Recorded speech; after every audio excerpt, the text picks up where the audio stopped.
Welcome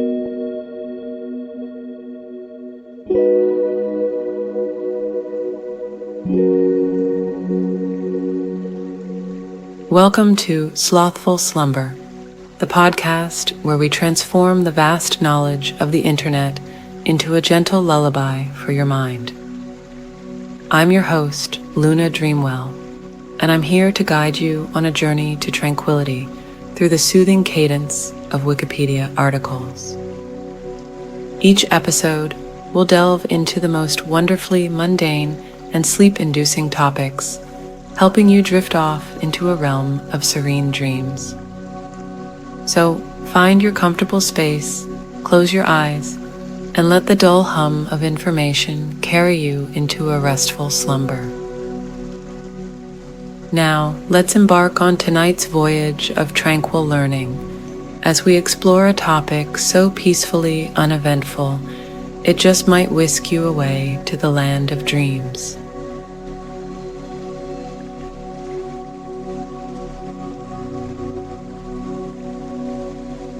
This Wikipedia article is titled, Hail.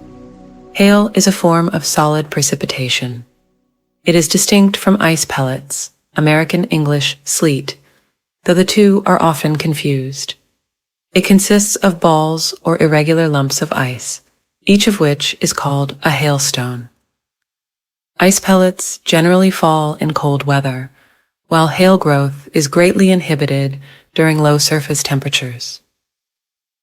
Unlike other forms of water-ice precipitation, such as graupel, which is made of rime ice pellets, which are smaller and translucent, and snow, which consists of tiny, delicately crystalline flakes or needles. Hailstones usually measure between 5 millimeters, 0.2 inches, and 15 centimeters, 6 inches, in diameter. The meta-reporting code for hail 5 millimeters, 0.20 inches, or greater is GR, while smaller hailstones and graupel are coded GS. Hail is possible within most thunderstorms, as it is produced by cumulonimbus, as well as within 2 nautical miles, 3.7 kilometers, of the parent storm.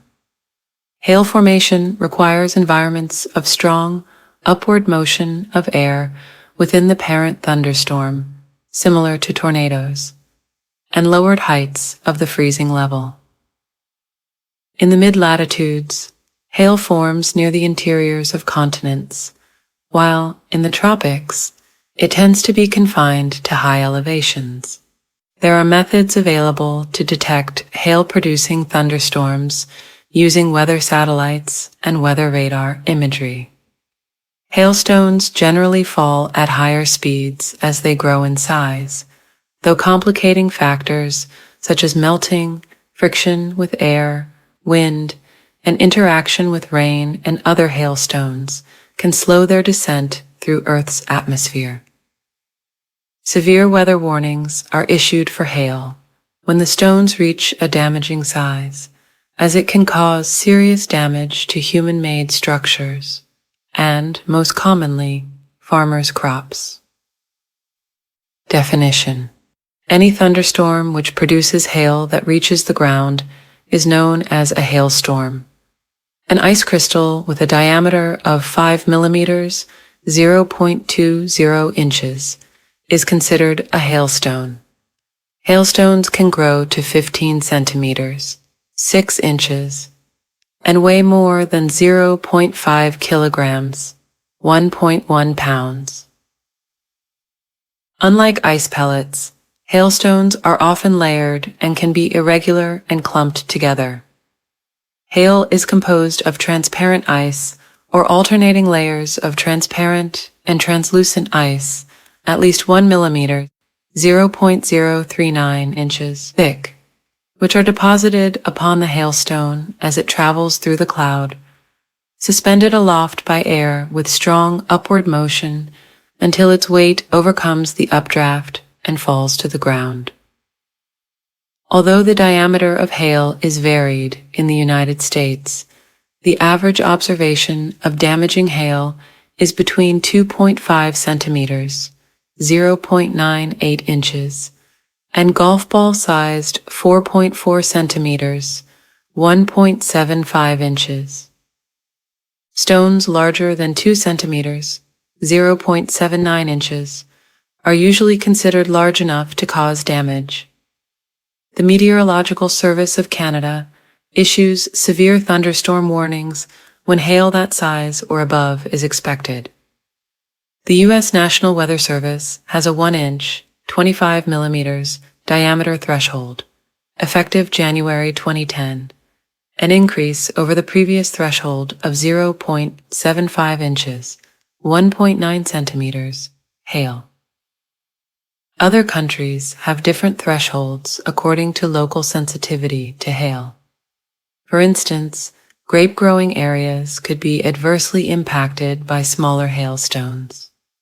Hailstones can be very large or very small, depending on how strong the updraft is. Weaker hailstorms produce smaller hailstones than stronger hailstorms, such as supercells, as the more powerful updrafts in a stronger storm can keep larger hailstones aloft. Formation.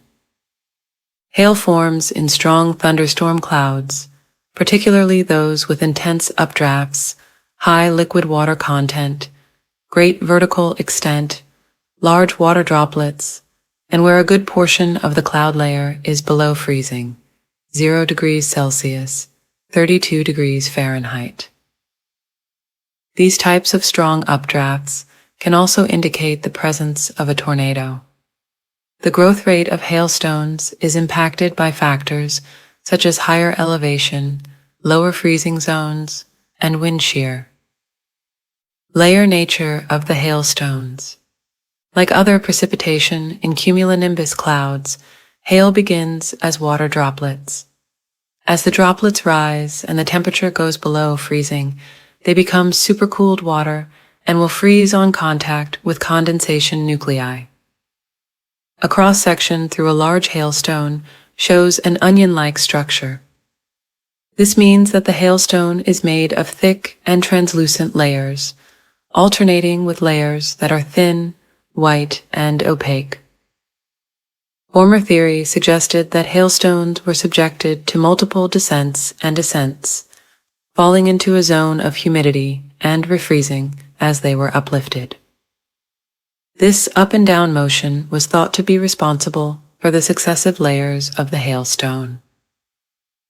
New research, based on theory as well as field study, has shown this is not necessarily true. The storm's updraft, with upwardly directed wind speeds as high as 110 miles per hour, 180 kilometers per hour, blows the forming hailstones up the cloud. As the hailstone ascends, it passes into areas of the cloud where the concentration of humidity and supercooled water droplets varies. The hailstone's growth rate changes depending on the variation in humidity and supercooled water droplets that it encounters. The accretion rate of these water droplets is another factor in the hailstone's growth. When the hailstone moves into an area with a high concentration of water droplets, it captures the latter and acquires a translucent layer.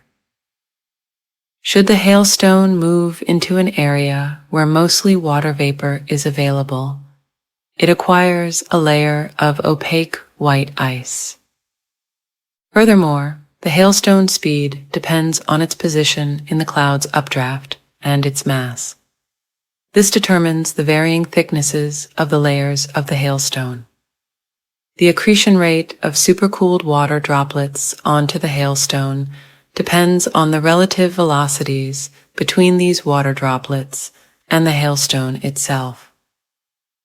This means that generally the larger hailstones will form some distance from the stronger updraft, where they can pass more time growing.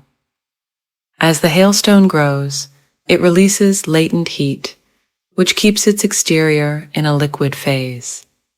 Because it undergoes wet growth, the outer layer is sticky, that is more adhesive. So a single hailstone may grow by collision with other smaller hailstones, forming a larger entity with an irregular shape. Hail can also undergo dry growth, in which the latent heat release through freezing is not enough to keep the outer layer in a liquid state. Hail forming in this manner appears opaque due to small air bubbles that become trapped in the stone during rapid freezing.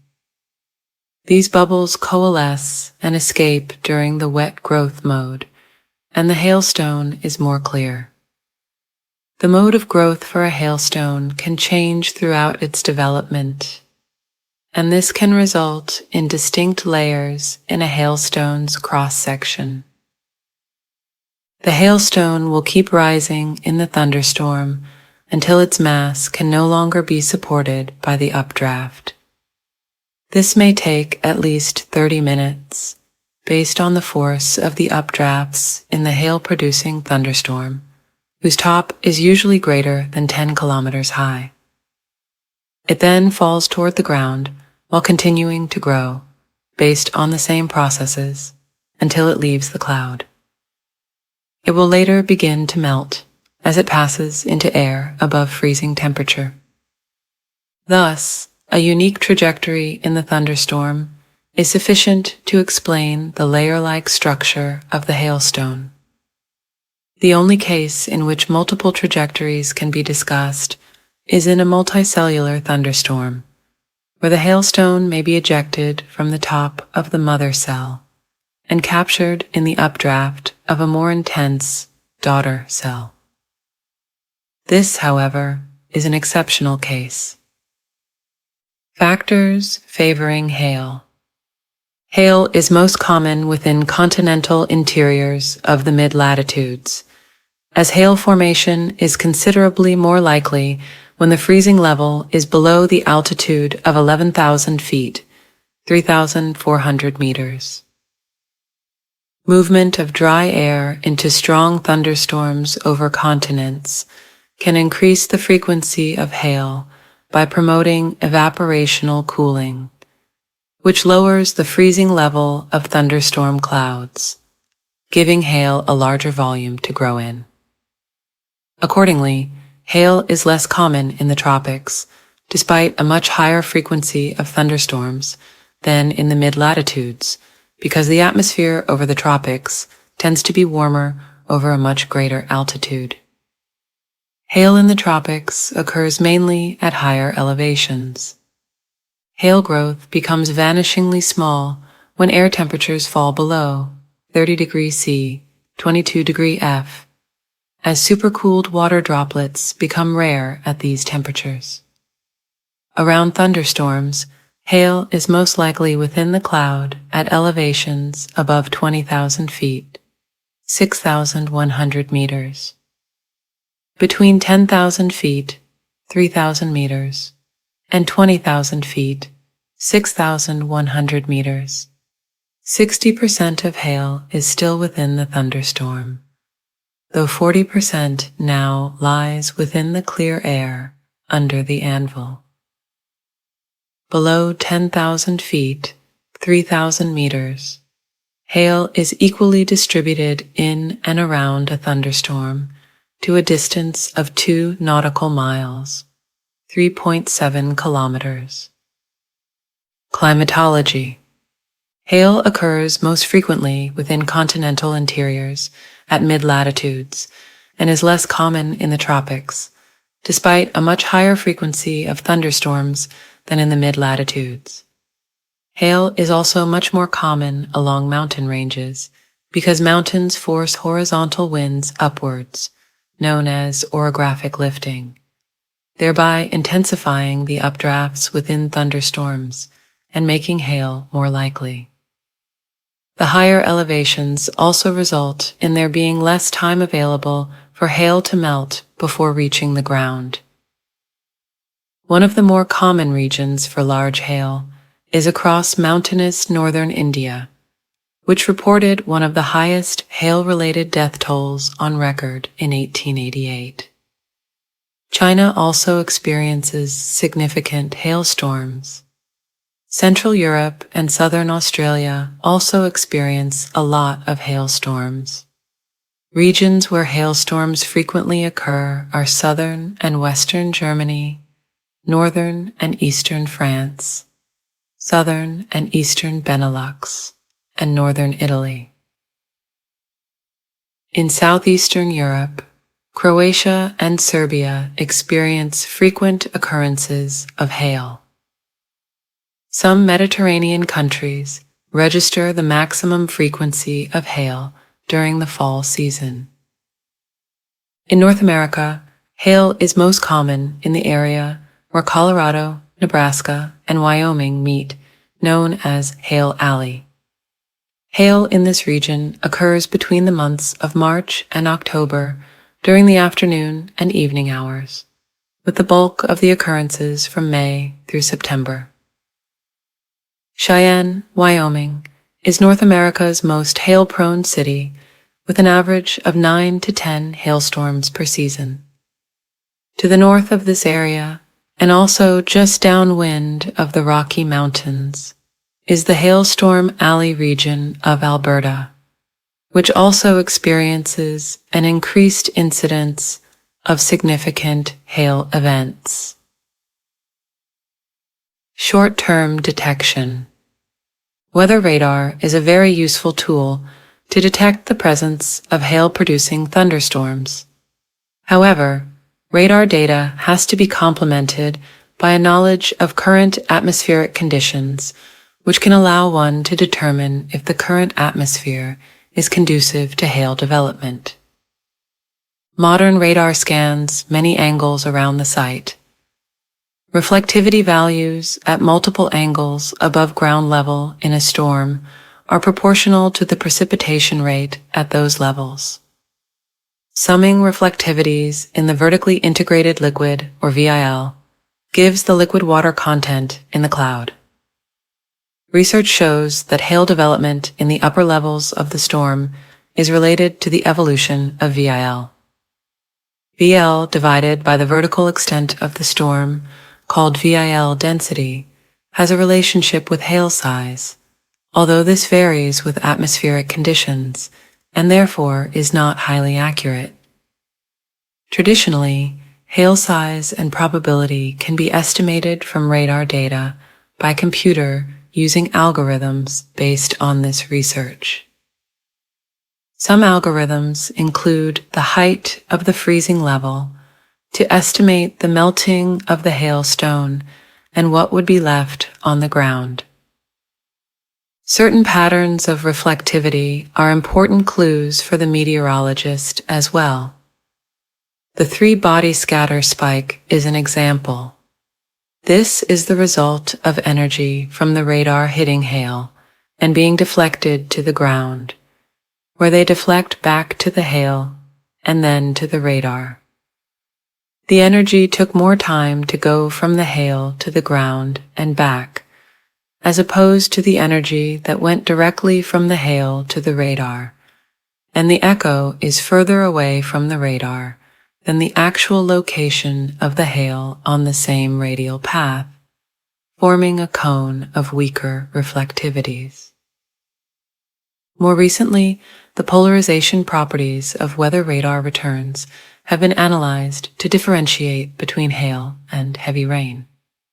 The use of differential reflectivity in combination with horizontal reflectivity has led to a variety of hail classification algorithms. Visible satellite imagery is beginning to be used to detect hail, but false alarm rates remain high using this method. Size and terminal velocity. The size of hailstones is best determined by measuring their diameter with a ruler. In the absence of a ruler, hailstone size is often visually estimated by comparing its size to that of known objects, such as coins. Using the objects, such as hens' eggs, peas, and marbles, for comparing hailstone sizes is imprecise, due to their varied dimensions. The UK organization, Toro, also scales for both hailstones and hailstorms. When observed at an airport, Meter code is used within a surface weather observation which relates to the size of the hailstone. Within meter code, GR is used to indicate larger hail, of a diameter of at least 0.25 inches, 6.4 millimeters. GR is derived from the French word grail. Smaller-sized hail, as well as snow pellets, use the coding of GS, which is short for the French word gresel. Terminal velocity of hail, or the speed at which hail is falling when it strikes the ground, varies. It is estimated that a hailstone of 1 centimeter, 0.39 inches, in diameter falls at a rate of 9 meters per second, 20 miles per hour, while stones the size of 8 centimeters, 3.1 inches, in diameter fall at a rate of 48 meters per second, 110 miles per hour. Hailstone velocity is dependent on the size of the stone, its drag coefficient, the motion of wind it is falling through, collisions with raindrops or other hailstones, and melting as the stones fall through a warmer atmosphere. As hailstones are not perfect spheres, it is difficult to accurately calculate their drag coefficient, and thus their speed. Hail records. Megacriometeors, large rocks of ice that are not associated with thunderstorms, are not officially recognized by the World Meteorological Organization as hail, which are aggregations of ice associated with thunderstorms, and therefore records of extreme characteristics of megacriometeors are not given as hail records. Heaviest, 1.02 kilograms. 2.2 pounds. Gopalganj District, Bangladesh, the 14th of April, 1986. Largest diameter officially measured, 7.9 inches, 20 centimeters.